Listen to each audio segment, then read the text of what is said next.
거래량이 말라붙어 수개월째 가격이 곤두박질 치던 서울 아파트. 정부가 지난달 내놓은 각종 부동산 규제 완화 덕분에 주택 매물과 거래량이 늘어났는데요. 시장 변화의 원인을 이한기 기자가 짚어봤습니다. 지난해 말 통계 작성 이후 최대치를 기록한 서울 아파트 전월세 매물은 최근 2달 동안 3.1% 줄었습니다. 줄어든 전월세 매물은 매매 거래로 흡수됐습니다. 서울에 등록된 아파트 매매 거래 매물은 55,649건, 5812건이었던 한 달 전보다 약 5,000건 늘었습니다.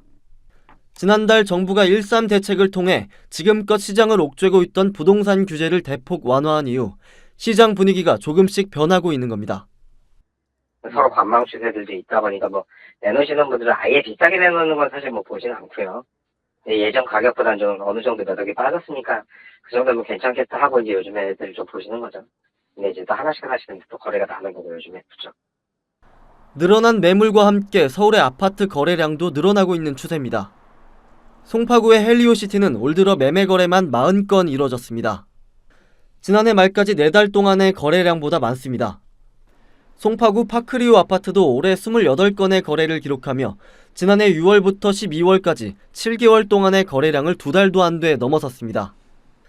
지난달 서울의 아파트 거래량은 1,400건, 부동산 호황기를 누렸던 지난해 같은 기간보다 27.5% 늘었습니다.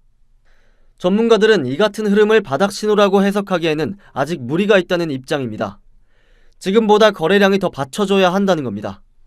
그냥 나와 있는 금매 정도는 사볼까? 이렇게 해서 이제 실제로 매매하는 케이스는 있을 것 같긴 한데, 하락의 기조에서 상승의 어떤 변곡점이 될 거다, 되는 어떤 그런 현상이다라고 할 정도 되려면 지금 늘어난 거래량에서도 서너 배 이상 늘어나야 되고, 그 다음에 또 주변적인 어떤 거시 환경이 성장률이라든가 아니면은 금리라든가 이런 것들이 좀 낮아진다든가 이런 것들이 근본적으로 발생하지 않으면 올해 서울 아파트 입주 물량은 지난해 18,840가구보다 2배 가까이 많은 33,000가구.